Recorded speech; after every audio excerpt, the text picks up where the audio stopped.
'Twas the Night Before Christmas, written by Clement Moore and illustrated by Jessie Wilcox Smith. 'Twas the night before Christmas, when all through the house not a creature was stirring, not even a mouse. The stockings were hung by the chimney with care, in hopes that St. Nicholas soon would be there. The children were nestled all snug in their beds, while visions of sugar plums danced in their heads, and Mamma in her kerchief and I in my cap had just settled our brains for a long winter's nap. When out on the lawn there arose such a clatter, I sprang from the bed to see what was the matter. Away to the window I flew like a flash, tore open the shutters and threw up the sash.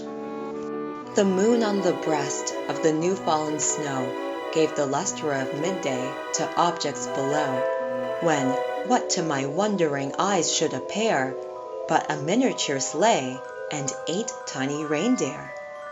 With a little old driver so lively and quick, I knew in a moment it must be Saint Nick.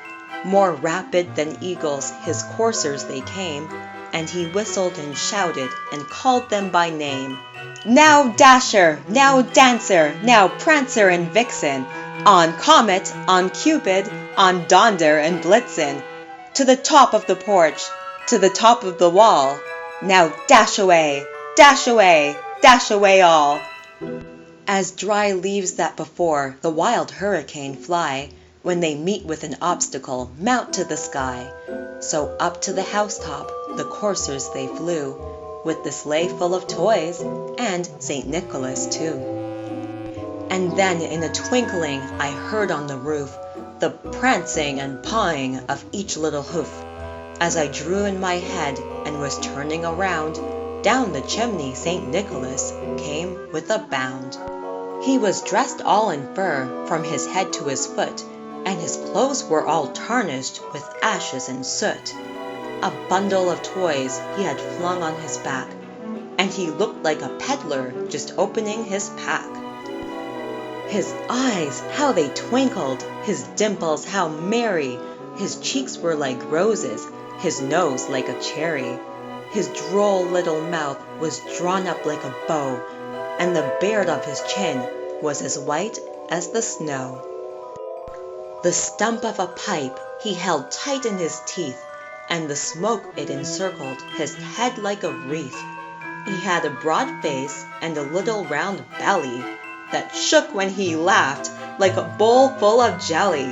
He was chubby and plump, a right jolly old elf, and I laughed when I saw him, in spite of myself.